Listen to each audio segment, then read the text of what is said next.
Ok, vamos a comenzar nuevamente con una oración. En nombre del Padre, del Hijo y del Espíritu Santo. Amén.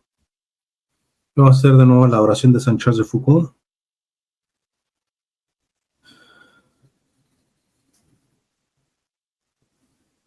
Usando este icono de extrema humildad. Padre, me pongo en tus manos. Haz de mí lo que quieras, sea lo que sea, te doy las gracias. Lo acepto todo con tal de que tu voluntad se cumpla en mí y en todas tus criaturas. No deseo nada más, Padre, te confío mi alma, te la doy con todo el amor del que soy capaz, porque necesito confiarme en tus manos sin medida, con infinita confianza, porque tú eres mi Padre. En nombre del Padre, del Hijo y del Espíritu Santo. Amén. Pues bien, ya estamos aquí entonces para seguir con nuestro retiro.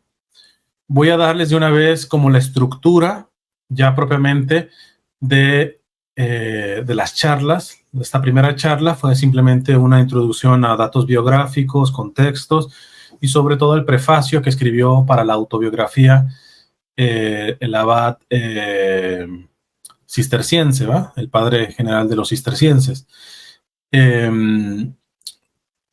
Pero ya ahora entran básicamente las reflexiones. Las reflexiones evidentemente las voy a basar en tono de la autobiografía, ¿no?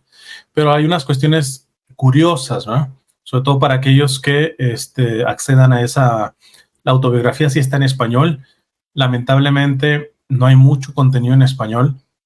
Hay contenido, pero mal traducido, inclusive. Hay más en italiano porque es una italiana la que encuentra a Takashi y empieza a hablar con el obispo y el obispo le dice, yo estaba esperando que algún laico se me acercara pidiendo lo que usted me está pidiendo, que se inicie el proceso, ¿eh? Y para mí esta es la señal de Dios que ahorita ya es el momento, ¿eh? Entonces se inició el proceso de canonización y y esta mujer es italiana. Entonces hay un website, si no me recuerdo, es Amici di Takashi y Midori.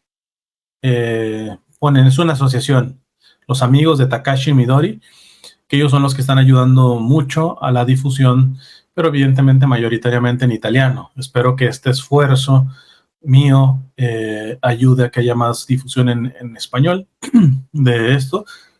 Pero bueno, de todo lo que escribió Takashi, que fueron bastantes libros, su autobiografía sí está en español, ¿no? Entonces, básicamente seguiré más o menos el orden previo a su conversión que Takashi da. Primero voy a dar algunos principios básicos para entender lo importante, porque repito, algunos dirían, no, a mí me interesa cuando ya después de que se hace católico para adelante. No, es que somos demasiado simplistas al creer que solamente Dios empezó a trabajar desde que arrancó la conversión para adelante, y no es cierto. Entonces, voy a dar algunos principios básicos sobre la cuestión de la conversión.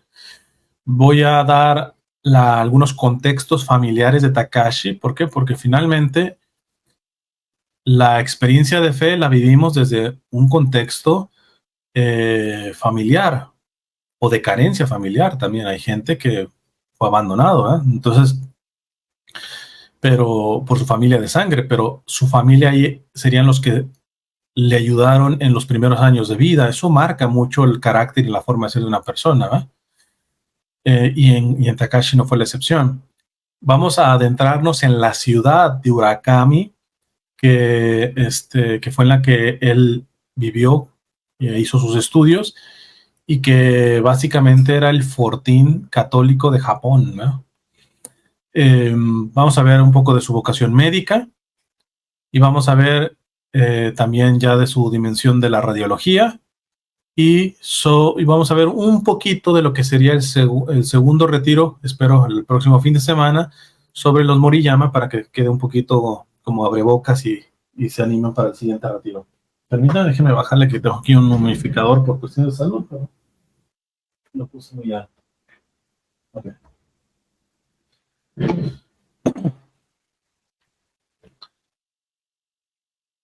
Bueno, pues vamos a comenzar. Algunos principios básicos para entender por qué es tan importante ver la vida de Takashi, y yo creo que de cualquier converso antes, y no solamente la dimensión de como que siempre se ve con desprecio. Ah, no, antes yo era un pecador, etcétera, pero después del retiro me convertí.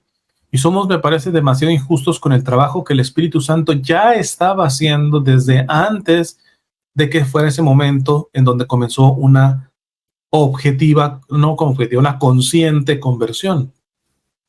Previamente no eras tan consciente de esto, pero el Espíritu Santo no trabaja solamente con los afiliados a la Iglesia Católica, que es su iglesia y la única religión fundada por Cristo, ¿eh?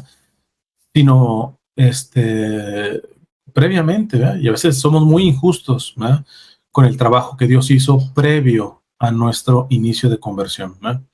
Entonces, aquí hay un problema. A veces se ve la conversión como un momento definitivo, y este momento definitivo es muy particular de los protestantes. Los protestantes son aquellos que dicen, eh, eh, recibe a Cristo en tu corazón y serás salvo. Entonces ellos creen que la conversión es un momento clave. A los 18 años que estuve y que me dijo el pastor, pasen aquí los que se quieran entregar a Cristo, en ese momento se dio mi conversión, ¿no?, como un momento histórico concreto en donde se realizó todo. El católico no ve la conversión así. El católico ve la conversión como un peregrinaje. Inició en un momento.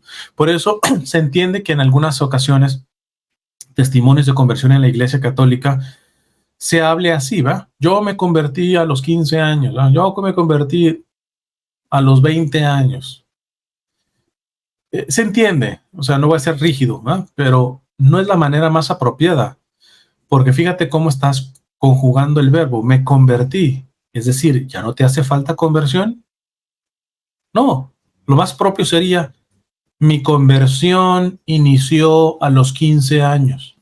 Y si soy más escrupuloso, mi conversión consciente comenzó a los 15 años, a los 20 años. ¿Por qué consciente? Porque inconscientemente ya se estaba dando una conversión. Y repito, me parece demasiado injusto contra el Espíritu Santo que no le demos el mérito, que solamente antes de ese punto donde inició la conversión, todo lo de atrás es pura basura. Con frecuencia la mayoría es basura, pero no es todo. Hasta de esa basura Dios estaba trabajando. Y lo vamos a ver en el caso de Takashi. Entonces la conversión para el católico no es como el protestante, que es un momento y ya, sino es un continuo peregrinaje. Y poco se habla de este peregrinaje previo, solamente se habla desde donde arrancamos. Quizá esto pueda ayudar a aquello que el Papa Francisco le dijo al camino neocatecumenal: a las familias en misión son familias que se van a vivir en países de minoría cristiana o no cristianos y dan testimonio de vida cristiana ahí. Entonces, les dice el Papa Francisco, esto me parece fue en el 2014, cuando envió a algunas familias del camino neocatecumenal a misiones extranjeras, les dijo el Papa: a donde quiera que vayáis, os hará bien pensar que el Espíritu de Dios siempre llega antes que nosotros. Que luego en la iglesia tenemos un narcisismo tamaño diablo que creemos que el retiro fue lo que logró conversiones. No, mijito. Antes del retiro que ayudó a esas personas, el Espíritu Santo llegó antes que tú. Antes que tú. No estoy menospreciando el trabajo que nosotros podamos hacer en favor de la conversión de las personas. Pero ese trabajo comenzó muchísimo antes de tu retirito o de que yo convertí, porque luego empezamos así a hablar, ¿verdad? Yo convertí a un pueblo, yo convertí a tal persona, yo convertí. Espérate. ¿Te estás dando cuenta de lo que estás diciendo? De entrada, la conversión es un proceso entre Dios y el convertido. Punto. Nosotros podemos ser facilitadores, promotores, benefactores de una conversión, pero bajémosle a nuestro ego. Nosotros no convertimos absolutamente a nadie. A nadie. Entonces el Papa Francisco dice: a donde quiera que vayáis, os hará bien pensar que el Espíritu de Dios siempre llega antes que nosotros. Esto es importante.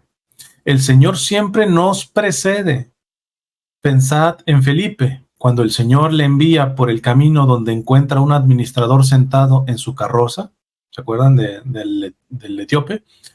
El Espíritu llegó antes. Él leía al profeta Isaías y no comprendía, pero su corazón ardía. Ya después Felipe le explica el profeta y lo bautiza. Pero Felipe no arrancó todo. Ya de alguna forma le llegó el profeta Isaías. Y de alguna manera ardía algo en su corazón. El Espíritu llegó antes, dice el Papa Francisco. Él leía el profeta Isaías y no comprendía, pero su corazón ardía. Así cuando Felipe se le acerca, él está preparado para la catequesis y para el bautismo. El Espíritu nos precede siempre. Dios siempre llega antes que nosotros, incluso en los sitios más remotos, también en las culturas más diversas, por mucho que no sean culturas cristianas.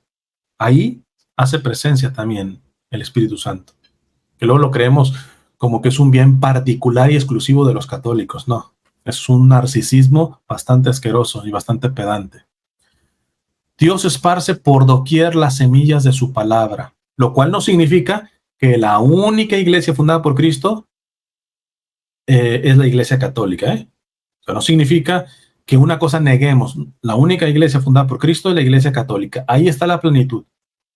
Pero de ahí a decir que fuera de la iglesia católica, fuchi fuchi, todo basura, es una injusticia contra el mismo Espíritu Santo que sabe soplar en los lugares más remotos que menos te encuentras, ¿no? O que menos piensas. Sigue siendo el Papa Francisco: de aquí brota la necesidad de una especial atención al contexto cultural en el que vosotras, familias, iréis a trabajar.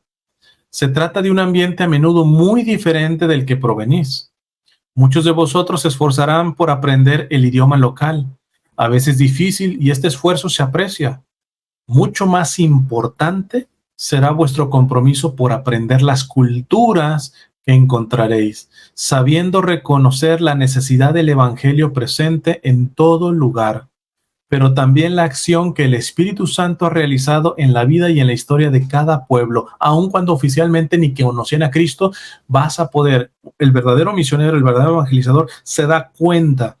Y de eso, es más, de eso sirve hasta la cuestión de la conversión de la persona, porque cuando el evangelizador es capaz de decir: oye, mijo, tú no conocías ni a Cristo ni nada por el estilo, pero mira, esto en tu vida es tu vida, ¿me vas a decir que no es el Espíritu Santo ahí soplando? Es muy importante, hermanos, esta parte de entender en el caso de Takashi lo que fue previamente. Entonces vamos a la cuestión familiar. ¿Saben qué? No puse, yo creo que tengo que poner el cronómetro también. Empecé como a las 11 más o menos, ok. Un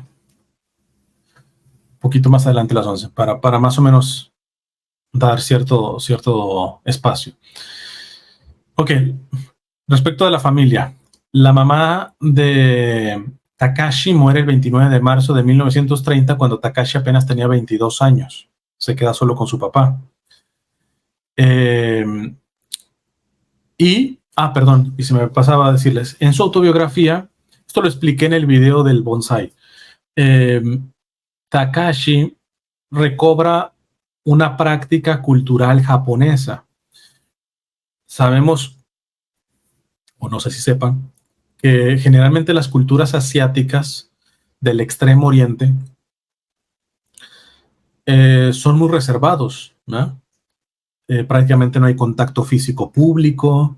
La otra vez estaba viendo con mi esposa a estos youtubers de Japón con jamón, español que se casó con una japonesa, que hablaban de cómo hasta el japonés se puede sentir ofendido cuando lo quieres ayudar, tú lo ves en necesidad, pero es que tienen tan marcado el contexto de la privacidad, de lo reservado, del toque en el cuerpo o de agarrar alguna cosa de ellos, etcétera.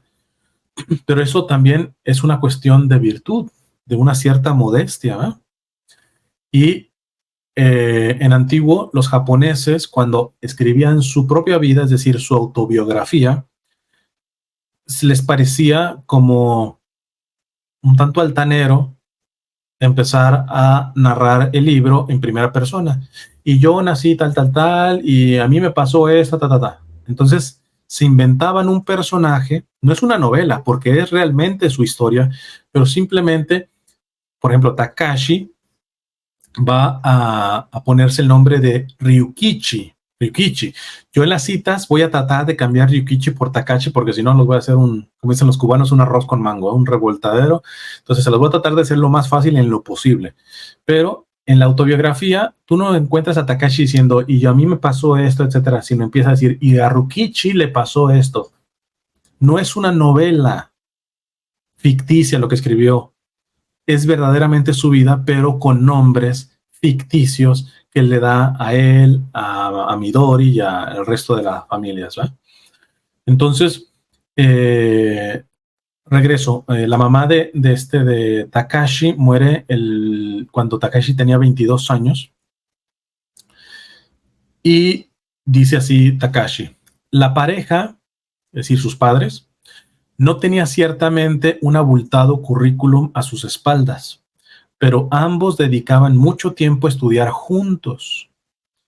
Hay un elemento, ¿no? Hay un elemento que recibió Takashi, ver que sus padres trabajaban en conjunto. Tsune se puso a aprender medicina e idiomas tras la estela de su marido y pronto se convirtió en una valiosa asistente clínica. El papá de Takashi era médico y la mamá no, pero por trabajar junto con su esposo, dice, Tsune se puso a aprender medicina e idiomas tras la estela de su marido y pronto se convirtió en una valiosa asistente clínica, mejor incluso que su marido en la práctica quirúrgica, hasta el punto de que algunos pacientes pedían expresamente ser atendidos por ella. Conocía el alemán y el latín, la mamá de Takashi, mejor que el mismo Takashi, que el mismo Ryukichi, ¿no? Que dice él. Es decir, que Takashi con esto está diciendo que también sabía algo de esto, ¿eh? De alemán, sobre todo porque los padres de la radiología son alemanes y el latín, evidentemente, por la influencia católica que después va a recibir. En el caso de su padre, un gran médico, en palabras de Takashi, dice, cada vez que volvía a casa, la gente del pueblo le suplicaba que interrumpiese sus estudios. Esto a Takashi, la gente le decía cuando regresaba a su pueblito, oye, ya mejor párale, ¿verdad? Si sigues estudiando, le decían, te convertirás en un médico ilustre y ya no volverás a este pueblo perdido en las montañas. Solo su buen y anciano padre, que era el médico de cabecera de aquel pueblo, seguía animándolo para que no terminase como él. Según la idea de devoción filial propia de la gente del Izumo, un hijo debería custodiar el sepulcro de sus padres durante toda su vida y ser enterrado también él en ese mismo lugar, perpetuando la línea de sangre de la familia en la misma tierra. Es decir, el papá de Takashi, por esta tradición cultural japonesa de quedarse ahí resguardando a los padres para sepultarlos y quedarse en el mismo lugar cuidando la tumba, etcétera, todo eso, no se hizo un médico más prominente, se quedó en ese pueblito. Pero a Takashi su papá le decía, tú no hagas lo que yo hice, ¿verdad? Sigue siendo Takashi en su autobiografía. Sin embargo, su padre le decía que la verdadera devoción filial consistía únicamente en realizar la voluntad de los padres y que el lugar en donde uno era enterrado era algo completamente secundario, pues al final toda la tierra era el lugar de la tumba de todos nosotros. Ese era el padre de Takashi. También en su autobiografía hay un detalle simpático de un malentendido que tiene Takashi con su papá y que habla del carácter de su padre, que algo tuvo que influenciar a Takashi y que evidentemente eso que influenció, aun cuando todavía no eran creyentes, tuvo que ayudar a la hora de la fe, porque la fe no te quita tu pasado, sino lo purifica, y lo que ya tienes de bueno, bello y verdadero lo eleva a su nivel por Cristo, ¿eh? El malentendido de qué consistió. De pronto su papá le manda un telegrama a Takashi y le dice, así muy cortante, vente ya, toma el primer tren. Y Takashi dice, pues, ¿qué pasó? ¿No? Se agarra el tren, dura un montón en llegar a su pueblito y encuentra a su padre molesto, prácticamente al borde de las lágrimas, con mucha rabia, y le empieza a decir su papá, te estás vendiendo. Y Takashi, ¿what? Te estás vendiendo. Takashi le empezó a decir, ¿pero de qué hablas, papá? Y dice en su autobiografía Takashi que su papá le dijo, no hace falta que me digas nada, solo a ti te compete elegir a la mujer con la que te casarás, pero convertirte en un Yoshi por dinero, no, no. ¿Qué es un Yoshi? No, no es el dinosaurio de Mario Bros. ¿Va? Para el japonés, Yoshi es casarse o casarse como Yoshi significaba abandonar su apellido y tomar el de su mujer. Esto sucedía cuando un hombre se casaba con una mujer perteneciente a una familia pudiente que no tenía herederos varones y que quería garantizar la continuidad del nombre del linaje. Entonces, por alguna razón, le llegó la noticia, que ahorita les voy a decir cómo le llegó al papá de Takashi, de que Takashi se iba a casar con una hija de unos riquillos y que por eso él pasaba a casarse como Yoshi, que es perdiendo su apellido, lo cual no perdía el varón, y agarrando el de su mujer. Entonces, y el papá dice, eso es por dinero. ¿Por qué? Porque ella es rica. Y esto fue porque la pareja de una mujer, de una chica pudiente, fue con el padre de Takashi a pedir el consentimiento y le contaron que Takashi ya estaba a favor de casarse con ella y toda la cosa. Inclusive el papá le dijeron, precisamente si usted se preocupa de que Takashi no lo vaya a enterrar y todo eso, lo llevamos a Nagasaki, lo acomodamos cómodamente, etcétera, todo eso. Entonces dice Takashi en su autobiografía, no hizo falta mucho más para aplacar la ira del padre. Había sido suficiente con explicarle lo que había pasado. Que simplemente Takashi visitó a ellos, participó en una pequeña fiestita con ellos vieron que Takashi era un buen candidato para su hija y sin preguntar ya andaban arreglando boda. Y dice en su autobiografía Takashi, pero eres, que su papá le dice, cuando ya esto se lo aclara a Takashi, su papá le dice, pero eres realmente estúpido. Eres un estudiante universitario. ¿No te habías dado cuenta de nada? Habría que decirle al papá, usted por viejo ya tiene algo de conocimiento, pero de entrada a los varones nos pasa. La otra vez le conté a mi esposa me acuerdo en una misión en Phoenix, cerca de, yo me iba a trabajar a la biblioteca de la universidad de ahí de Phoenix, de Arizona, y fui a un restaurante, no voy a decir marcas para que no tener problemas, de comida rápida, y yo, como saben, llevaba a veces libros de Jason Evers sobre la castidad, la teología del cuerpo y todo esto, y a la chica que me atendía, yo le regalé el libro, le dije, mira, te doy y ella se emocionó y todo eso, dice, muchas gracias, dice, dame tu teléfono para después regresártelo, le dije, no, es regalado, no, pero me da pena, dame tu teléfono, me insistió como 3 veces, y le dije, no, en realidad es regalado. Lo que a mí me pasaba en la cabeza es decir, verdaderamente piensa que es desmedido regalarle todo un libro, etcétera, todo eso. Pero después me entero que lo más probable es que le interesaba tener contacto conmigo. No sé si por le guste o por lo que tú quieras, ¿verdad? Pero no era necesariamente por la cuestión del libro. Entonces, yo me imagino, y soy muy empático con Takashi, yo me imagino en esa fiesta, muy bien, saludando con la muchacha, bailando inclusive con la muchacha desinteresadamente, sin ninguna intención, y aquello ya haciendo boda, ¿va? Entonces por eso el papá le dice, pero eres realmente estúpido, eres un estudiante universitario, ¿no te habías dado cuenta de nada? Repitió 2 veces el padre dirigiéndose a él ante esto. Takashi prorrumpió en una risa aún más estruendosa. O sea, se empezó a reír enfrente del papá y le dice, Y usted, padre, ¿qué les dijo a esos dos hombres? A ver, mejor cuénteme, cuando vinieron, ¿usted qué les dijo? Y la respuesta del padre habla mucho del carácter del padre, que evidentemente algo heredó Takashi. Su padre se aclaró la voz. Le respondí que por muy pobre que fuera Noburo Hayashi, que es el nombre que le dan en su autobiografía, no estaba dispuesto a malvender a su hijo por dinero. Gracias, exclamó Takashi con voz potente. Padre e hijo se estrecharon las manos y lloraban. La mano de su padre es mano que hasta entonces había tomado el pulso a miles de enfermos.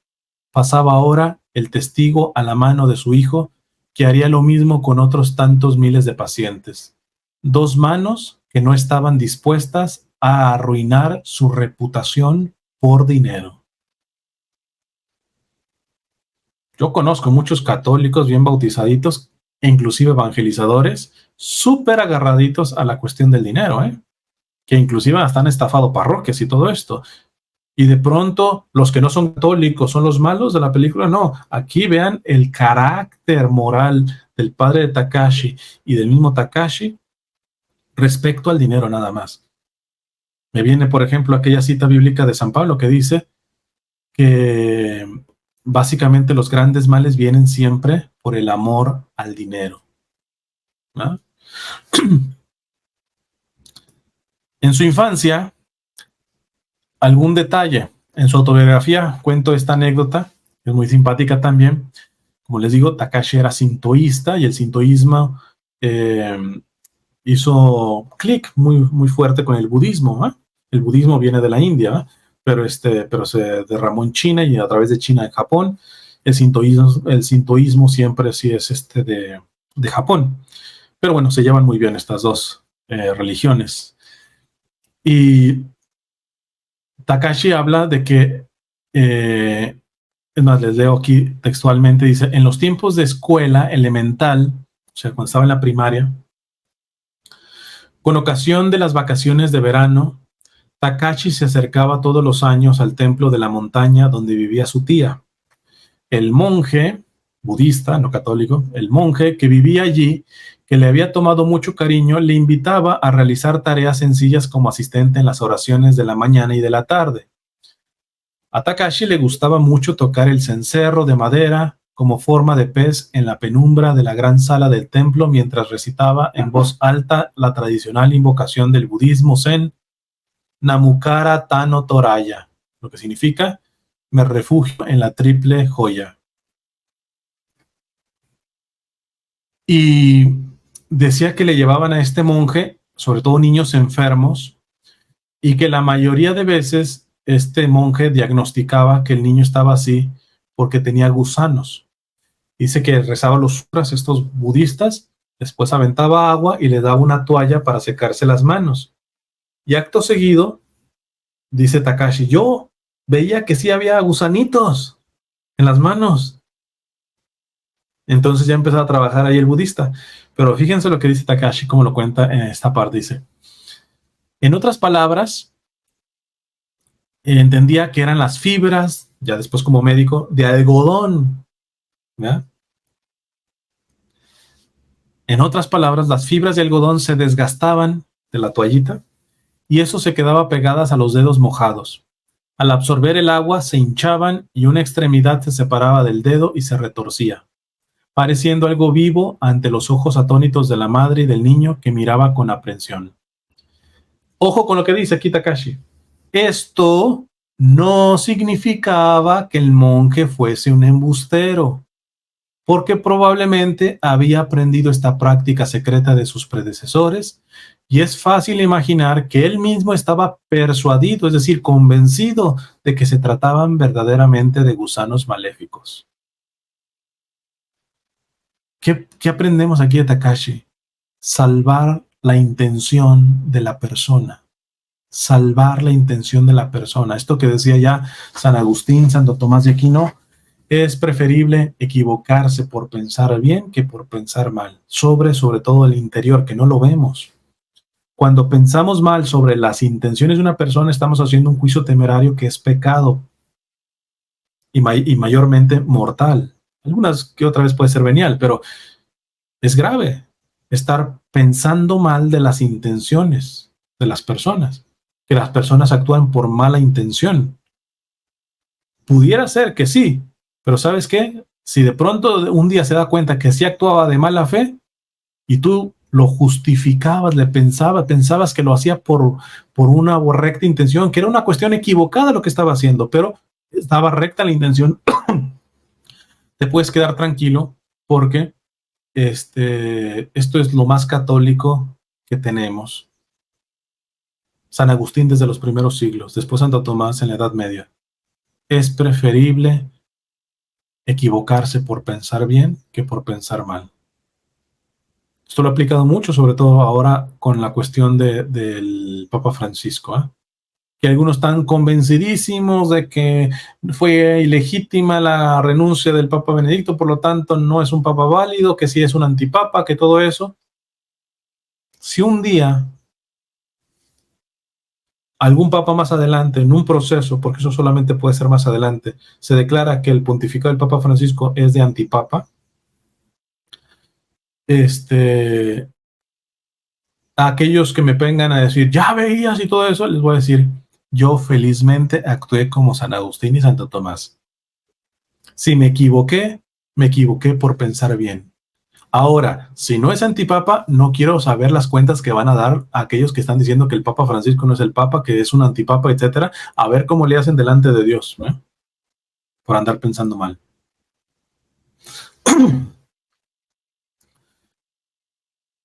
Pasemos a Urakami, que es la ciudad en donde él se formó y en donde conoció a su esposa, en donde conoció a los padres de ella que él se hospedó como estudiante, ¿no? Dice en su autobiografía Takashi, la familia en la que se alojaba Takashi había sido el núcleo central de ese pueblo de cristianos, dentro del que gozaba de un respeto especial debido a la historia que llevaba a sus espaldas. Takashi lo va a decir, no sé si lo puse aquí en las notas, pero en su autobiografía dice que le encantó por el contexto de la naturaleza en la que estaba la casa. Ya después se dio cuenta que esa familia era un referente de católicos en esa ciudad, ¿no? Sí, siendo Takashi, durante muchas generaciones habían desempeñado el papel de chokata, que era un chokata en Japón. Eran los custodios de la lista de miembros de la comunidad católica de fieles y del calendario litúrgico en tiempos de persecución. Como no tenían sacerdotes, era un laico que terminaba siendo como el jefe, ¿verdad? Que organizaba los chokata. Y esa misma casa, en donde vivían sus suegros y su futura esposa, al comienzo de la era Meiji, había sido usada como iglesia provisional. En ella había un crucifijo, vidrieras de colores, sillas occidentales, antiguos documentos cristianos y otros materiales legados por sus antepasados. A primera vista parecían objetos corrientes y de poco valor, pero si en aquella época hubiesen sido encontrados por los funcionarios del gobierno, esa gente habría sido decapitada, quemada en la hoguera o crucificada, como preveía la ley. Mirar aquellos objetos pensando que habían sido transmitidos clandestinamente durante generaciones y por personas que habían puesto en peligro su vida con tal de preservar la fe, suscitaba en el corazón un gran sentimiento de respeto y admiración.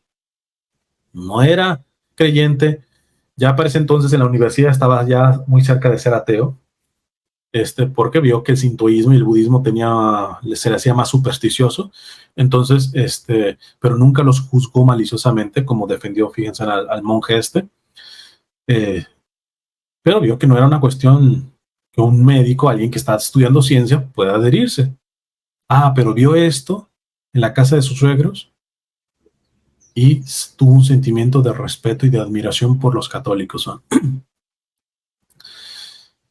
Él habla en su autobiografía que en ese pueblo, sobre todo en tiempos de persecución, el rosario era lo favorito, ¿eh? Dice que inclusive los rosarios de cristianos japoneses en tiempos de persecución, las bolas estaban bien puliditas de tanto que lo rezaban, ¿eh? Ya a Takashi le tocó un tiempo ya no de persecución. Tampoco es que favorecía mucho la Iglesia Católica en el siglo pasado en Japón, ¿verdad? Pero a lo menos no se le perseguía. Para ponerles un contexto, en Japón empezó principalmente la evangelización de manera más fuerte cuando fue San Francisco Javier en el siglo XVI. Pero ya alrededor como del siglo XVIII se vinieron casi 2 siglos de persecución, ¿verdad? Y pues bueno, ahí vienen los mártires de Japón, ¿verdad? Entre ellos el primer santo mexicano, San Felipe de Jesús, uno de los mártires en Japón.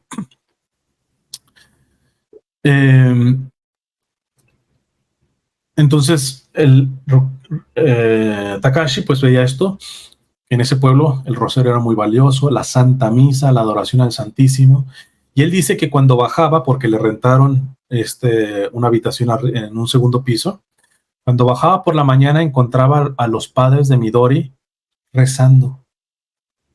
Ellos eran ganaderos. Y si quien sabe del ganado sabe que el trabajo principalmente es muy tempranito en la mañana, ¿no? Será muy tempranito, pero siempre que bajaba Takashi de las escaleras, veía a los dueños de la casa, sus futuros suegros, rezando. Esto me hizo recordar a lo que Juan Pablo II en su autobiografía menciona que, como saben, Juan Pablo II, muy chiquitito, murió su mamá, después murió su hermano y se quedó solo con su papá. Se quedó con su papá en plena guerra mundial. Y su papá, pues, no me acuerdo, creo que trabajaba en una cantera, una minería, una cosa así, y venía súper cansado de trabajar todo el día. Entonces él dice, Juan Pablo II, siendo un jovencito, dice que se levantaba de madrugada y se asomaba al cuarto de su papá y veía a su papá en la madrugada arrodillado orando. Como el papá no tenía otro momento para rezar, se quedaba en la madrugada. Y Juan Pablo II, palabras más, palabras menos, dice, he tenido gran formación de seminarios, de grandes teólogos, etcétera, pero mi primer y más grande seminario ha sido ver a mi padre en la madrugada rezando después de una jornada brutal de trabajo en plena guerra. Pues algo similar me parece aquí Takashi al ver sus futuros suegros que comenzaban muy temprano, antes de cualquier cosa, rezando juntos los señores, ¿no? Takashi, entonces ahí viviendo en Urakami, empieza a encontrarse la gran piedad de los católicos de Urakami, que le empieza a preparar el terreno, ¿eh? Dice en su autobiografía, Takashi se quedaba absorto escuchando y era capaz de percibir la alegría de ánimo de aquella gente, que provenía de la fe sobre la que sus antepasados habían fundado toda la vida durante generaciones. Al mismo tiempo, no podía dejar de experimentar una profunda tristeza, hacia a la misma manera que empezaba a admirar a esos católicos de Urakami. No podía Takashi dejar de experimentar una profunda tristeza por la miseria de su alma, tan ignorante de las cosas del espíritu. Lo que Takashi albergaba en su corazón en esa época no era tanto la nostalgia de un Edén celestial, que no le pertenecía. O sea, no se hacía la idea de que añoraba el cielo, no, sino más bien un auténtico deseo de una religiosidad sincera, que evidentemente la ciencia no se lo iba a dar. Sigue siendo Takashi. El apodo que habían dado a Takashi era el buey. Vaya apodo le pusieron, ¿no? El buey. Pero dice Takashi, cuanto más miraba él a aquellos animales, pues sus futuros suegros eran ganaderos, más cuenta se daba de que realmente su naturaleza, su actitud y su comportamiento se parecían a los suyos. Se asombraba de que sus amigos hubiesen captado de forma tan precisa su carácter y crecía cada vez más en él una preferencia especial por las vacas. La vaca no tenía alma ni libre albedrío, actuaba solo por instinto y no tenía ninguna conciencia del motivo por el que estaba en el mundo. No se perdía detrás de las grandes cuestiones de la vida y de la muerte, ¿no? Y no se descomponía en lamentos, pues no sabía lo que eran la insatisfacción y la infelicidad. Él se comparaba con eso, ya que le ponían el apodo, porque él ciertamente estudiando medicina, etcétera, pero las grandes preguntas de la vida que siempre será, quién soy, cuál es el sentido de mi vida, hacia dónde voy, qué hay después de la muerte. Él se brincaba esas preguntas, ¿verdad? Cada vez que Takashi veía a esos animales, pensaba en sí mismo que no tenía ninguna comprensión de la finalidad de la existencia y ninguna visión consolidada de la vida y de la muerte. Pero estaba constantemente inquieto. Ojo, porque muchas veces, repito, hay católicos que ningunean al no creyente, incluyendo el ateo. Hay ateos que están forjando una conversión, que el día que se conviertan, los van a pasar así de rápido a tantos que estamos ya desde chiquitos en la Iglesia Católica. Porque lo menos son más honestos. Vemos un caso, Santa Teresa Benedicta de la Cruz, Edith Stein. Edith Stein, esta santa, era judía, pero luego al estar en filosofía, todo eso, se hizo atea. Pero no era la atea resentida, sino era la atea que verdaderamente era honesta y honestamente no encontraba las formas para creer en Dios. Pero esa honestidad iba a preparar una conversión que iba a superar en santidad a muchos que posiblemente vienen siendo católicos desde bebitos, ¿no? Dice Takashi, pensaba en sí mismo que no tenía ninguna comprensión de la finalidad de la existencia y ninguna visión consolidada de la vida y de la muerte, pero estaba constantemente inquieto, afligido por las quejas, la insatisfacción y la infelicidad. A lo menos se preguntaba, no simplemente lo rellenaba con pasiones, que lo hizo también, ahorita lo va a denunciar él mismo. Él, que era un ser humano, era más miserable que una vaca. Sabía que esa condición suya se debía a que no había conocido la fe verdadera. La religión que los hombres de aquellas aldeas seguían debía de ser la única y verdadera fe, pensaba Takashi, porque de otro modo no se podía explicar que tantas personas viviesen sin resentimientos por la muerte de todos sus antepasados. Oye, Urakami fue el epicentro de la persecución. O sea, básicamente, si quieren ver dónde está el corazón católico de Japón, es en Nagasaki. Y Urakami es parte de ahí. Y él, en su pensamiento científico de universitario, dice, algo debe tener esta gente que no tiene resentimientos. Oye, pero te mataron a tu padre, a tu abuelo, a tu bisabuelo. Dice, la religión que los hombres de aquellas aldeas seguían debían de ser la única y verdadera fe, porque de otro modo no se podía explicar que tantas personas viviesen sin resentimiento por la muerte de todos sus antepasados que habían dado la vida por defenderla. Es impensable que los hombres den la vida por una doctrina falsa, dice Takashi. Caminando por Urakami, Takashi encontró por todas partes testimonios de aquellos mártires. Junto al curso del río Urakami había una franja de tierra que tenía unos 30 metros de tamaño, sobre el que había rocas y árboles que tenía todo el aspecto de ser restos históricos.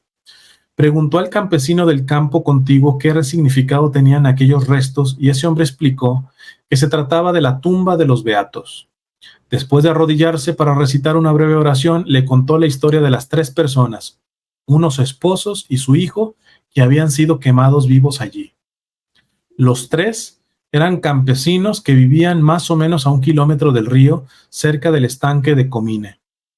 Un día, los funcionarios del gobierno irrumpieron en su casa para arrestarlos, pues sabían que eran cristianos.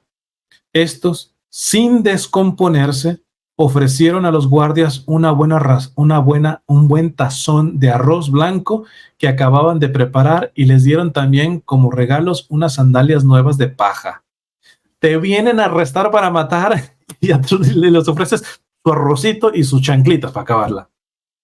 Por eso, en el video, en el live que yo hice sobre la película de Silent, de Silencio, que muchos la criticaron muy santurronamente, y que un misionero en Japón hizo una defensa de esto, pero la única cosa que sí no está de acuerdo con la película, él dice que la película no refleja la paz y la alegría de los mártires japoneses, porque en la película se ven todos llenos de miedo y todo eso. Aquí Takashi le van contando que en ese arbusto, todo eso, en donde tienen los restos de esos esposos y su hijo, cuando fueron a arrestarlos, todavía con serenidad le ofrecieron arrocito y unas sandalias nuevas para acabarlas de paja a los que los iban a matar. Los funcionarios comieron aquel buen alimento, se pusieron sus sandalias nuevas y después de ello ataron a esas 3 personas y después de torturarlas, ahogándolas casi en el agua del pozo del patio, las arrastraron por toda la aldea con la intención de quemarlas en público en la hoguera. Esto lo hacían para intimidar a todos los demás, ¿va? Entonces los martirizaban y todos después los recorrían por todas las calles arrastrándolos, para diciendo, miren los que les va a pasar, ¿va?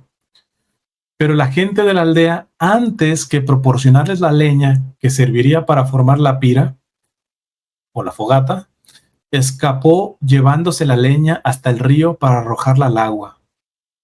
El pueblito, a ver dónde encuentran leña. En un momento dado, los guardias consiguieron encontrar a un hombre, siempre hay un Judas, ¿va?, que tenía leña y con ella construyeron sobre esas piedras una hoguera en la que asaron vivos a aquellos campesinos. Sus nombres eran Juan, Juana y Miguel. Beato es un término, esto también es bien bonito porque no vaya a ser aquellos que se hagan de la autobiografía de Takashi que le salga el ego católico, ¿ah? Porque sobre todo en la primera parte Takashi es muy simple para un católico. Te empieza a explicar lo que es la misa, la Virgen, todo eso. ¿Por qué? Porque él le está hablando a japoneses que no saben ni pío de esto. Entonces aquí es una de las cosas que está explicando.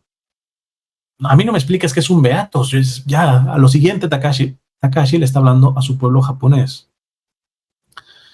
Dice Takashi, beato es un término eclesiástico que sirve para indicar a un hombre que está próximo a ser reconocido como santo. Se dice que en la familia del hombre que proporcionó la leña para la pira, durante las generaciones siguientes nacieron niños con la piel oscura. Esto me suena un poquito más a superstición, pero son de esos mitos de los pueblos que se hacen, pero es muy interesante. ¿Por qué? Porque un asiático le tiene pavor a que se le queme la piel, pavor a volverse morenito, ¿eh? De hecho, aquí en Los Ángeles, que tenemos la comunidad asiática del Medio Oriente más grande después de, por ejemplo, de Japón, de China y todo eso, a veces cuando son verano y hay un solezazo, los ves casi con casco, hay unos como unas cachuchas que tienen todavía así y es como, pues sí, como una ventanita, pero, o sea, se cubren, no les gusta que les queme el sol, ¿verdad? Entonces me parece más como uno de esos mitos. Entonces aquellos que sí dieron la leña, pues nada, le salieron puros hijitos negritos casi, ¿no? En lo alto de una de las colinas, dice Takashi, de Urakami, había un edificio de color rojo que albergaba un seminario. Por los caminos que subían hacia allí desde los campos se encontró con sacerdotes y hermanos franciscanos que llevaban un sayo marrón con la capucha de 3 puntas y un cinturón de cuerda del que colgaba un gran rosario. Esto es lo que empezó a ver Takashi, en este caso ya de un seminario, porque ya había cierta libertad a la Iglesia Católica cuando Takashi estuvo viviendo ahí en Japón. Takashi siempre había dado por descontado que los hombres de la Iglesia tenían que ser extranjeros, finalmente una religión extranjera. Muchas veces los misioneros fueron perseguidos por eso, más que por ser católicos, por ser extranjeros, ¿no? Y se quedó desconcertado al ver que en realidad esos frailes se trataban de japoneses. Ya para él cambió. ¿Por qué? Porque siempre la historia le contaba de que sí hubo persecución en Japón, ¿verdad? Pero fue porque estos extranjeros se metieron y no respetaban quizá la cultura japonesa y todo esto. Y se da cuenta que los religiosos ahí de esa ciudad son japoneses. Los ojos de los hermanos eran hermosos y luminosos y parecían que miraban un mundo distinto del que ve la gente corriente. Sigue diciendo en su autobiografía Takashi, a los pies de la colina, viejos ciruelos exhalaban su fragancia y las casas de los fieles rodeadas de flores blancas se amontonaban unas junto a otras. Se trataba de casas sencillas, parecidas entre ellas, porque ninguno de aquellos hombres era rico.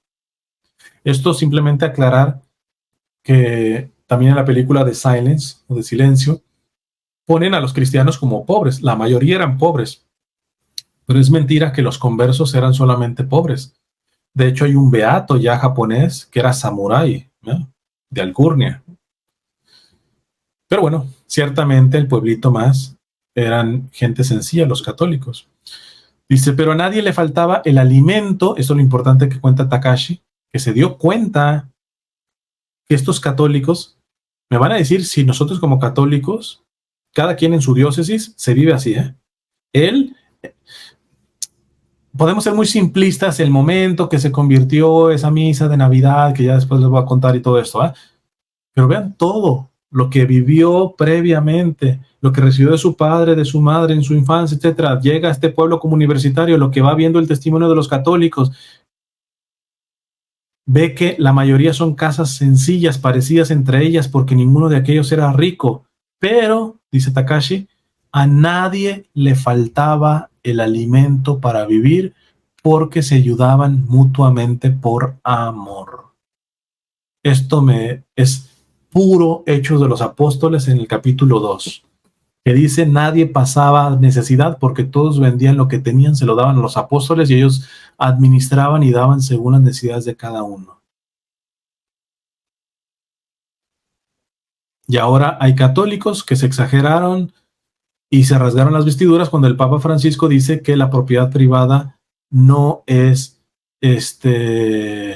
primaria o prioritaria o exclusiva, no, que está supeditada al bien común. Lo mismo que dicen los Hechos de los Apóstoles, lo mismo que dicen los padres de la Iglesia. La Iglesia reconoce la propiedad privada, pero dice que no es absoluta, depende del bien común, porque dime tú, si tú vas a misa y tienes más de lo necesario que hasta despilfarras o simplemente ratoneas, eres tacaño y nada más vas engordando tus cuentas, y en la Santa Misa dices Padre nuestro, no Padre mío, Padre nuestro, pero el problema está que el señor que está al lado tuyo de la banca hoy no tiene ni cómo mantener a su familia. Dime cómo puede Dios interpretar a dos de sus hijos que le están diciendo Padre nuestro y uno hasta vomitando de la gula que tiene, de la comida exagerada que tiene, de que tiene el lleno closet de ropa, etcétera, que engorda. Y otro católico, otro que es su hermano, porque los dos dicen Padre nuestro, no tiene ni lo necesario. En Urakami. Entonces no vengan con el cuento de que hoy las misiones no hay conversiones porque ya no se les predica el evangelio. No, porque no se vive el evangelio. Dime que de qué sirve que le hayan llegado a dar bibliazos a Takashi Mira en el catecismo, en el concilio de Trento, esto, si después Takashi, como un universitario científico, empieza a ver que un católico tiene más de lo necesario, que hasta despilfarra o que es tacaño y nomás engorda cuentas, y otro católico que va a la misma misa, que chance hasta se sienta en la misma banca, no tiene ni cómo sostener a su familia. No, la conversión de Takashi fue mucho más del momento aquel de Navidad que vamos a ver más adelante. Takashi comenzó a ver que en Urakami nadie, aunque eran pobres, nadie le faltaba el alimento para vivir porque se ayudaban mutuamente por amor.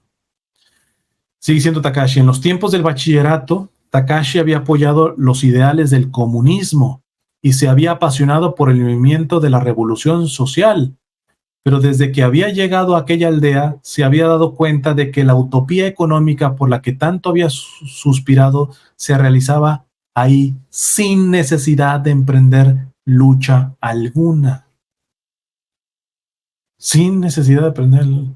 Hoy, ¿cuántos católicos no ves que el comunismo es del diablo y un católico no puede votar por un socialista, por un comunista? Cierto.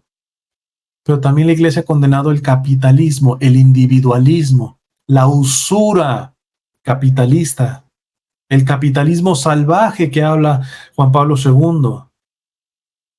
Cuando tú veas a un líder católico solamente tirándole al comunismo y al socialismo y lo ves calladito ante el capitalismo, ante la usura, ante la distribución injusta,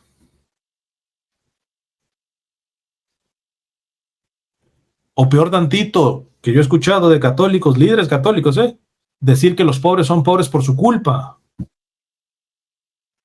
Mijito, pues ¿Cómo no?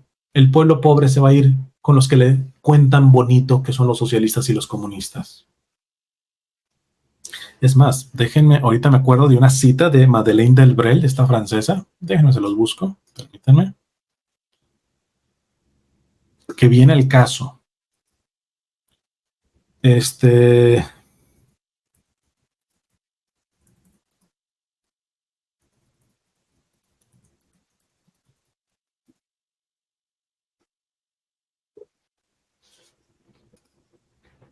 Sí, aquí está. Miren lo que dice, lo que decía Madeleine Delbrel, esta laica consagrada que se fue a vivir, que también fue atea antes de su conversión y que se fue a vivir a los suburbios comunistas de París, que eran los más pobres, y desde ahí servir. Fíjense lo que decía Madeleine: el comunismo es el producto de un cristianismo traicionado por nosotros.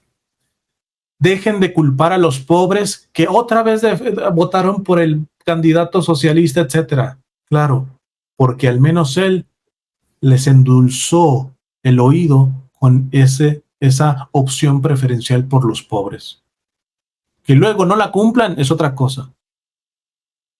Pero tus políticos conservadores y todo esto hablan en contra del migrante y de la propiedad privada de una manera absoluta,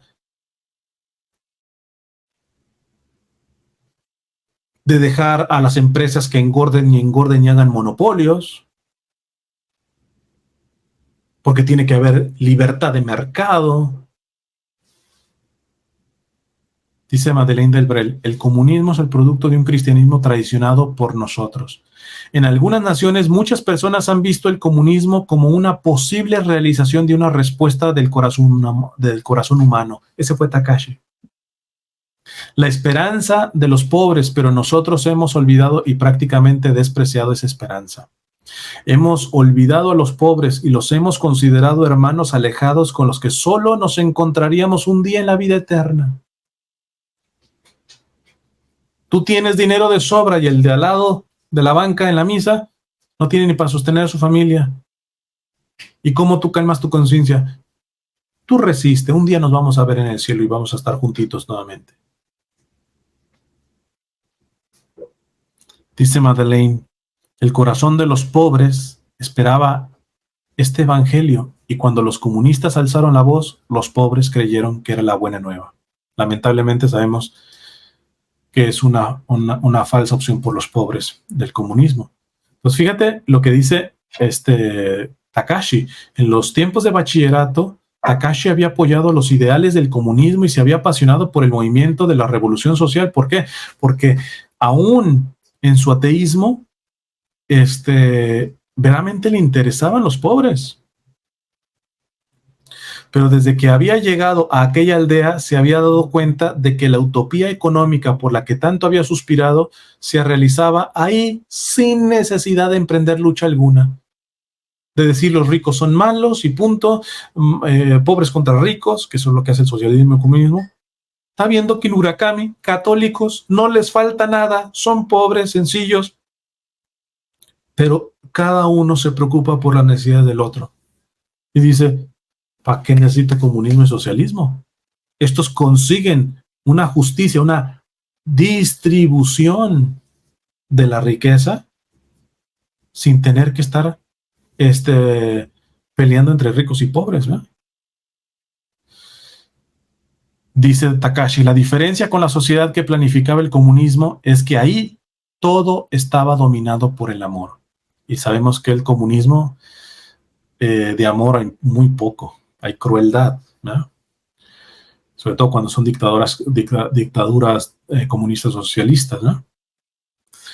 Después Takashi en Urakami todo esto le va preparando para su conversión. Se empieza a tocar mucho, se impresiona mucho por un orfanato que era dirigido por unas mujeres de la Sociedad de la Cruz, que eran mujeres laicas, vírgenes consagradas, que podríamos decir ahora. O sea, no eran religiosas consagradas, eran laicas consagradas. Vean lo importante, ¿verdad? De hecho, en Asia, en Japón, en Corea, por siglos no tuvieron sacerdotes y se mantuvo la fe. Vean si no es indispensable el trabajo de laico, ¿eh?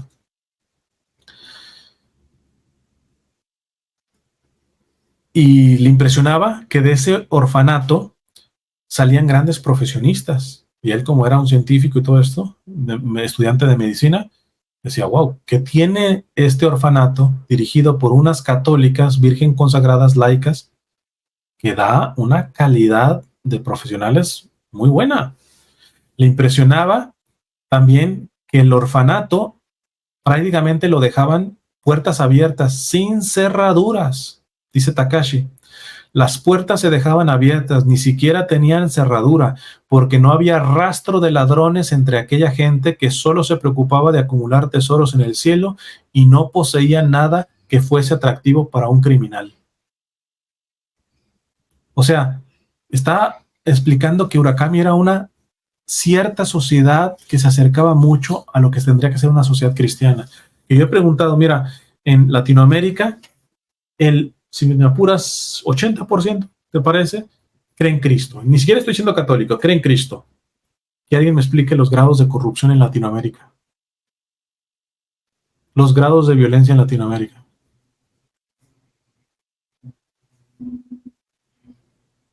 Hay algo que no cuadra.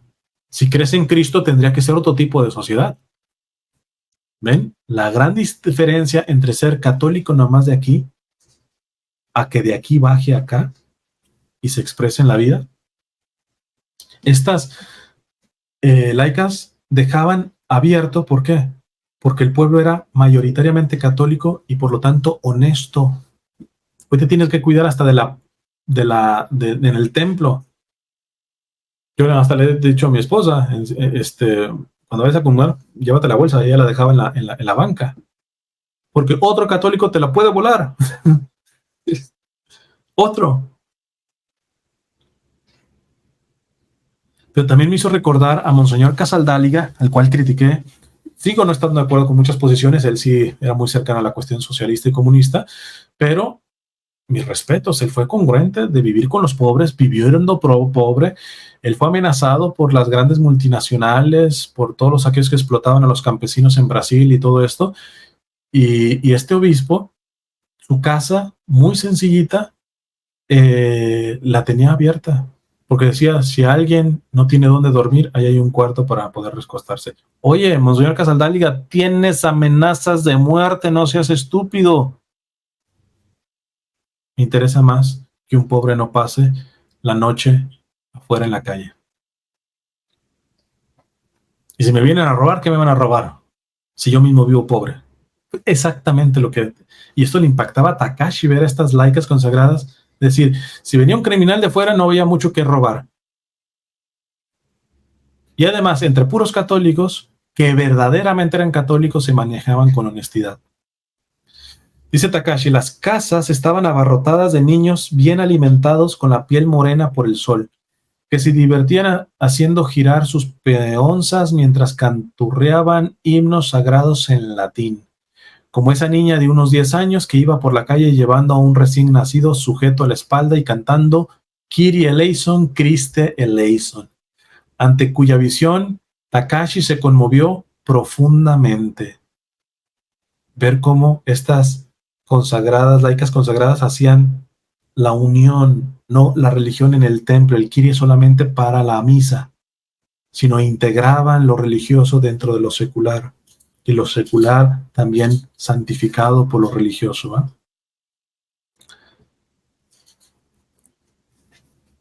Dice, sigue diciendo en su autobiografía, Takashi había llevado a cabo investigaciones sobre la teoría del control de la natalidad como un estudiante universitario.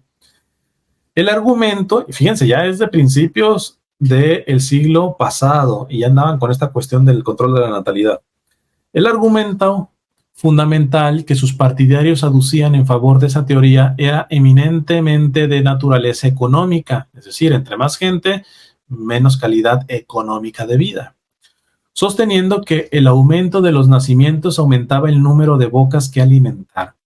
Por el contrario, los habitantes de la aldea de Urakami consideraban que tener muchos hijos tenía ventajas de naturaleza económica porque aumentaba inevitablemente la producción.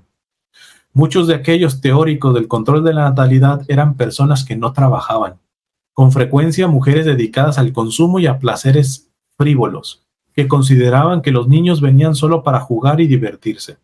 En cambio, para los habitantes de las aldeas de Urakami, los niños venían al mundo con la finalidad de rezar y trabajar, y como sostenían que la fuerza del trabajo nunca es suficiente, era mejor cuantos más trabajadores había. Unos pensaban solo en la gloria de Dios, mientras los otros estaban dominados por sus comodidades y placeres. Todo esto iba calando en el corazón de Takashi, de ese estudiante ya no sintoísta, sino ateo universitario. Dice que una vez a la entrada, una joven mujer vestida de campesina del orfanatorio amamantaba a un niño. Frente a ese espectáculo, Takashi quedó sorprendido al constatar que en aquel lugar se gestionaba de forma integral los problemas ordinarios de la aldea. Es decir, se dio cuenta que estas laicas consagradas no nomás enseñaban a rezar el Padre Nuestro, realmente se preocupaban por las necesidades básicas, porque no falta el católico que te dice la iglesia no tiene que estar atendiendo a las necesidades materiales de los pobres, solamente las espirituales. Dime, ese no es el evangelio, eso no es católico. Y sobran testimonios desde la misma Sagrada Escritura. Léanse a Santiago, léanse a los Hechos de los Apóstoles, ya no se diga padres de la iglesia, léanse a San Juan Crisóstomo. Por eso yo digo, a veces con ironía, esta gente que dice que dice, lo más importante es la salvación de las almas, pero con eso quieren justificar el no trabajar por los cuerpos. Digo, con razón, tú ves a los pobres y no les das de comer para que se mueran prontito y se vayan al cielo. Ahora, curiosamente, cuando seamos juzgados, Jesús puso el protocolo clarito y no te va a decir, ¿te aprendiste el catecismo? ¿Fuiste a misa en latín? ¿Comulgaste de rodillas y en la boca? Todo eso es bueno, ¿eh?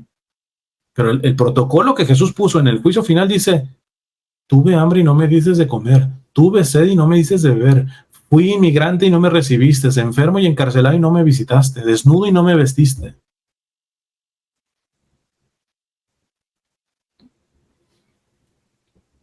Vean lo que hace un testimonio completo, integral en la conversión y sin darle bibliazos a Takashi. Estas laicas consagradas solamente de ver cómo formaron esos niños, que no solamente se preocupaban por sus almas, sino por sus cuerpos, de una manera integral, que el pueblo mismo era pobre, pero a nadie le faltaba lo básico para vivir, porque se ayudaban los unos a los otros. Le tiraron muchas tesis ateas, comunistas, socialistas que tenía Takashi. Dice Takashi, el campanero de la gran iglesia se parecía al San Pablo de la estatua de piedra. Era un hombre anciano y afectado de asma que nunca se había retrasado un solo segundo a la hora de tocar las campanas. Ya se tratase de una mañana de nieve o de una noche de granizo, en los días en que se agravaba el asma, cargaba a su hijo a sus espaldas para que le ayudara a tirar de la cuerda con más fuerza. Eso lo estaba viendo el ateo Takashi, al campanero viejito, asmático, que incluyendo con asma, pues se cargaba al hijo en la espalda para que si él no podía, el hijo le ayudara a tocar las campanas. ¿Qué tiene esta gente? Decía Takashi en pocas palabras. Una vez Takashi le pidió a ese campanero que le mostrara las reliquias de los mártires que tenían ahí en el templo. Y encontró las imágenes de María Canón. Ojo con lo que voy a decir, ¿eh? ¿Qué eran las imágenes de María Canón? Que eran reliquias cristianas, de los mártires cristianos, ¿eh?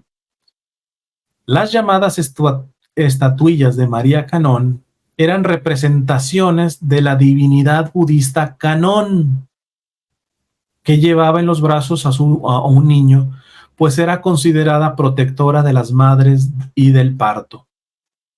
¿Cómo? Las reliquias de los mártires japoneses católicos era un ídolo budista. Ahí viene la cosa.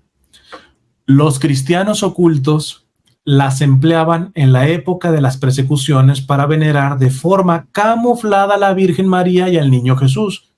Esta diosa budista, etcétera, pues con un niño no estaban adorando a ella, sino estaban tratando de usar esa imagen para camuflar en tiempos de persecución, pero ellos pensaban en la Santísima Virgen y el niño Jesús. Pregunta: ¿alguno de nosotros no hubiera juzgado a los japoneses de idólatras, que la Pachamama?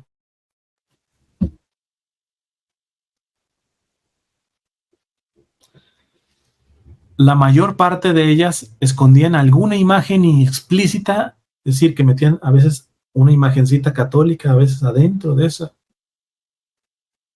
Era algo similar que hacían los indígenas antes de que apareciera la Virgen de Guadalupe, ya nada más para que no les pusieran una sandiza a los españoles, a los ídolos indígenas, a las imágenes católicas les metían un idolillo adentro, ¿eh? Los cristianos ocultos las empleaban en la época de las persecuciones para venerar de forma camuflada a la Virgen María y al niño Jesús. La mayor parte de ellas escondían alguna imagen explícita o elemento evocador de la fe cristiana, por ejemplo, una cruz grabada en la parte de atrás o sobre la base. Entonces, hermanos, con esto, cuidado con los juicios temerarios. De hecho, algo pasó semejante en las apariciones de Garabandal.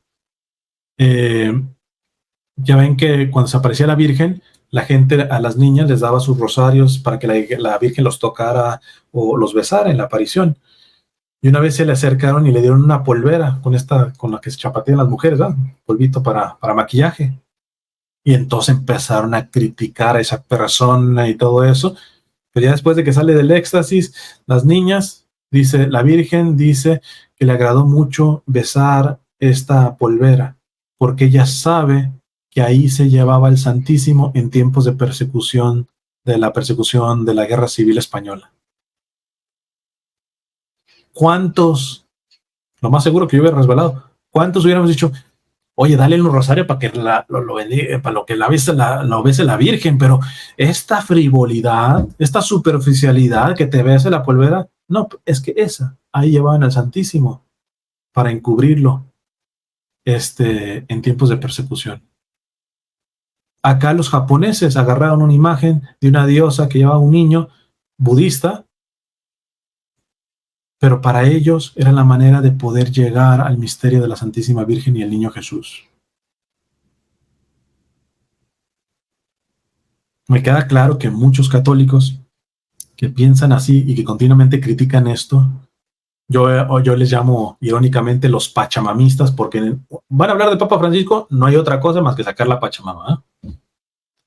Dios nos libre que los mande de misioneros, porque van a destrozar y van a ser incapaces de poder mirar en esos contextos de qué manera el Espíritu Santo va trabajando. No es el paso final, claro que no. Ellos después, los de Urakami, en la iglesia pusieron a esa diosa, a María Canón, en el templo, no, ya en libertad pusieron verdaderamente a la Virgen. Pero tienes que entender que hay contextos, que por esos contextos muchas veces se tienen que hacer matizaciones. Y el que es rígido y cuadrado se lleva a todos entre las patas.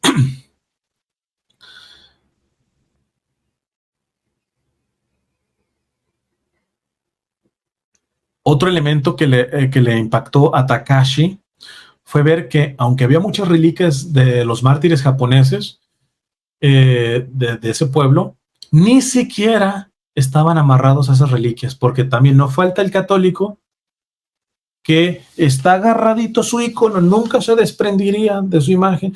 Mi rosario bendito de Medjugorje, etcétera, te puedo dar lo que tú quieras, pero no me pidas que te dé este rosario porque es el más bendito de los benditos, amén. O esta reliquia de tal santo. Y en ese momento ya se perdió todo el sentido cristiano. Cuando estás atado, oye, pero es una cosa santa, pero estás atado. Y los japoneses de Urakami no eran así. Fíjate cómo lo cuenta Takashi. Aunque se trataba de cosas muy valiosas, no se conservaban bajo llave.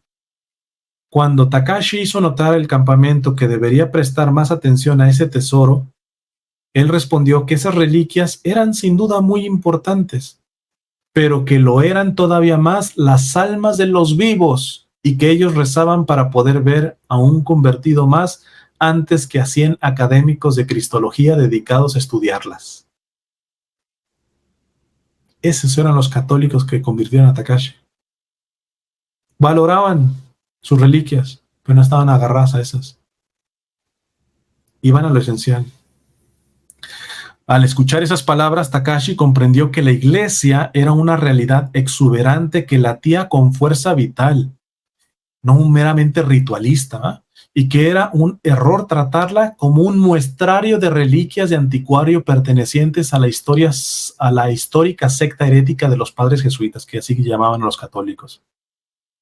Cuando ve ese comportamiento dice, no, aquí hay algo más serio. Esta no era una simple secta que hacía ciertos ritos y todo esto, porque ni agarrado a las propias reliquias tan valiosas de sus santos y de sus mártires.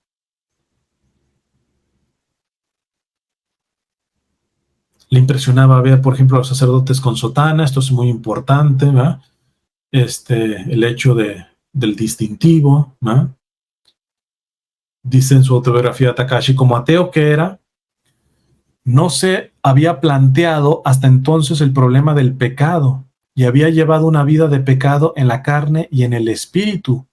Eso es muy importante, porque muchos que apuntamos de pecadores ni siquiera son conscientes de su pecado. Pero sigue siendo pecado, claro, pero la imputabilidad de ese pecado ya es matizable. Porque para que haya pecado mortal tiene que haber materia grave, listo, la hay, porque están cometiendo el pecado, pero luego hay pleno conocimiento y pleno consentimiento. Tú podrías afirmar que esos grandes pecadores de los cuales te estás alarmando tienen pleno conocimiento y pleno consentimiento.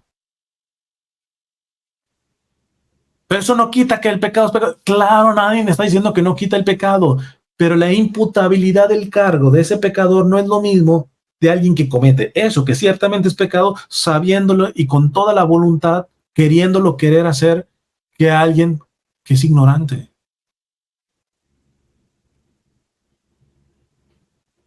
Entonces fíjate, aquí Takashi dice, como ateo que era, no se había planteado hasta entonces el problema del pecado y había llevado una vida de pecado en la carne y en el espíritu.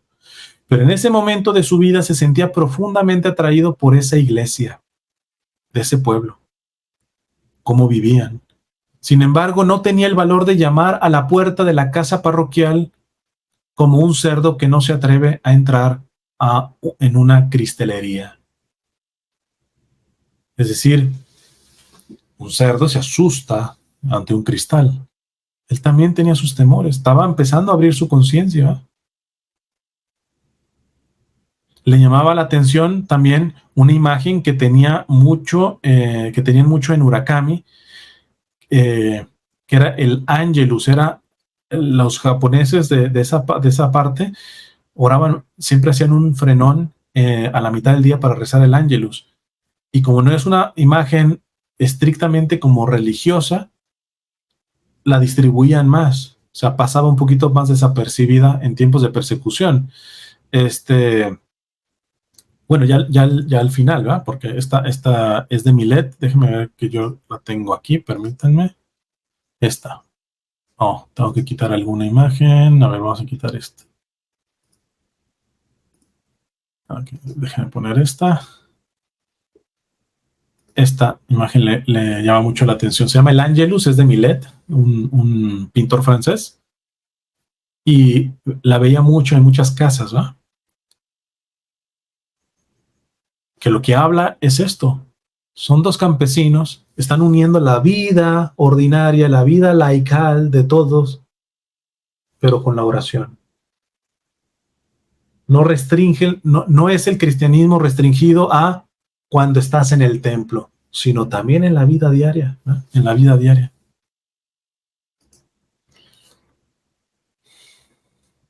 Y de ahí el valor de las imágenes, también.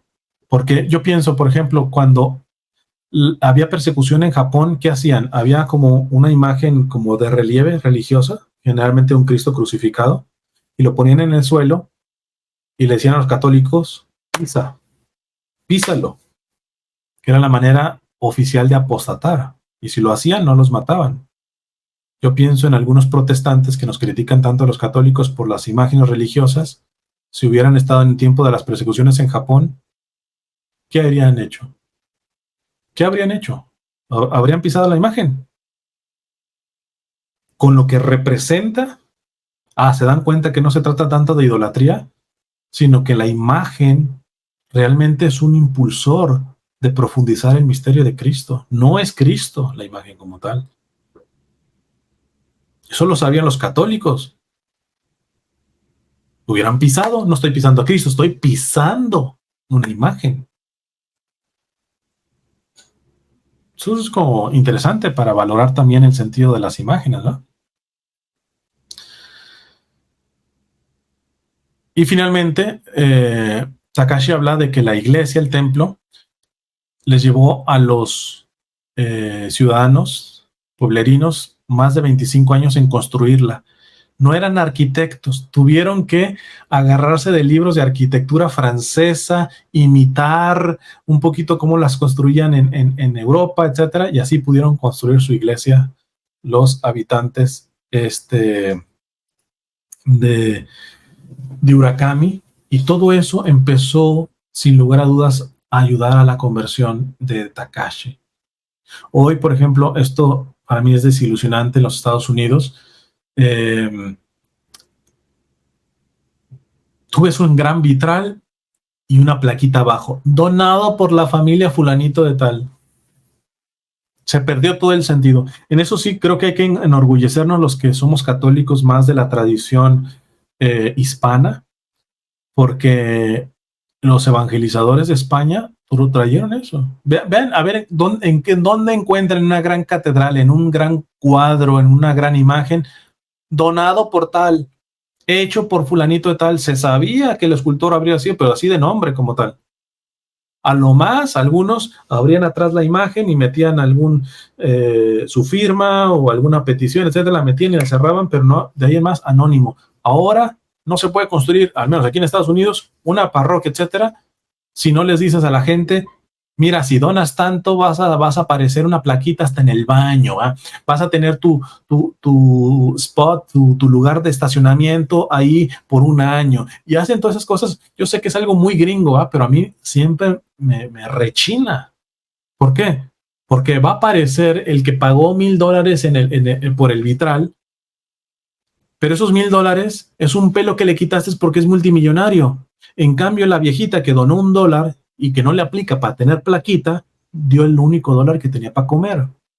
En esa parte está, como decimos en México, para el perro la iglesia aquí en Estados Unidos. Y yo sé que me dicen, pero si no la gente no dona, pues no será tiempo de empezar a formar en este sentido de gratuidad al donar. Porque el católico es tan tacaño si no le dan algo, si no le ponen su nombrecito, si no. ¿Por qué? Antes no lo era. Los de Urakami no lo eran.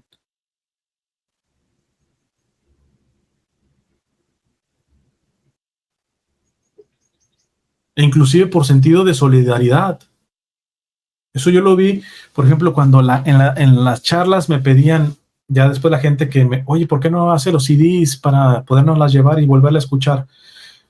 Por obvias razones, no podía, económicas, yo no podía estar duplicando todas las charlas, ¿no? Ya nada más simplemente aquí en YouTube tengo creo que como más de 2,000 videos, imagínense.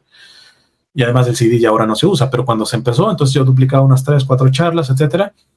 Y como nunca he querido manejar esta cuestión como negocio, yo le decía a la gente, son gratuitas, ciertamente me cuestan, pero no voy a poner el dinero como obstáculo. De hecho, este retiro yo lo podría estar cobrando. La inmensa mayoría de gente que hace, católicos que están haciendo retiros, webinars y todo eso, ponen cuota. En mi caso, yo no voy a estar poniendo esas cuotas, ¿no? Pero le dije, son gratis, pero el que quiera dar una donación, se agradece. Y me empecé a dar cuenta de una cuestión muy particular. Que, por ejemplo, por decirles, que un CD, $10. Y había una persona que tomaba un CD y me daba $30. Y después llegaba una persona, 3 personas que no podían dar ni siquiera $1 y se lo llevaban gratis. Dime si o no, el otro pagó por ellos. Ya ni siquiera la caridad es mía, la hizo el otro donando de más. Yo no pierdo la esperanza de que una vez, en algún momento, la iglesia en Occidente vuelva a tener este sentido de solidaridad, de gratuidad. Porque la verdad que es lamentable, al menos como esto, en este elemento, la iglesia en Estados Unidos católica es muy buena en muchos sentidos, pero en esto sí está intoxicada. Esto es muy típico gringo, es muy típico protestante. De hecho, cuando tú ves católicos comparándose, pero ¿por qué las iglesias, por ejemplo, inclusive católicas, pero gringas, o los protestantes, sacan congresos y todo eso porque cobran y todo eso? Y creen que eso para mí es un argumento el nombre. Encuéntrate otro mejor, porque yo te puedo sacar históricamente las iglesias que más santos han dado y que han sabido vivir en pobreza y en solidaridad, compartiendo lo mucho o poco que tienen. En fin, vamos a dejarlo aquí. Vamos a dar otros 30 minutos de descanso para que se medite, para que se piense. Y ahora sí voy a poner el cronómetro y estén atentos, ¿ok? Gloria al Padre, al Hijo y al Espíritu Santo, como era en el principio, ahora y siempre, por los siglos de los siglos. Amén. En nombre del Padre, del Hijo y del Espíritu Santo. Amén.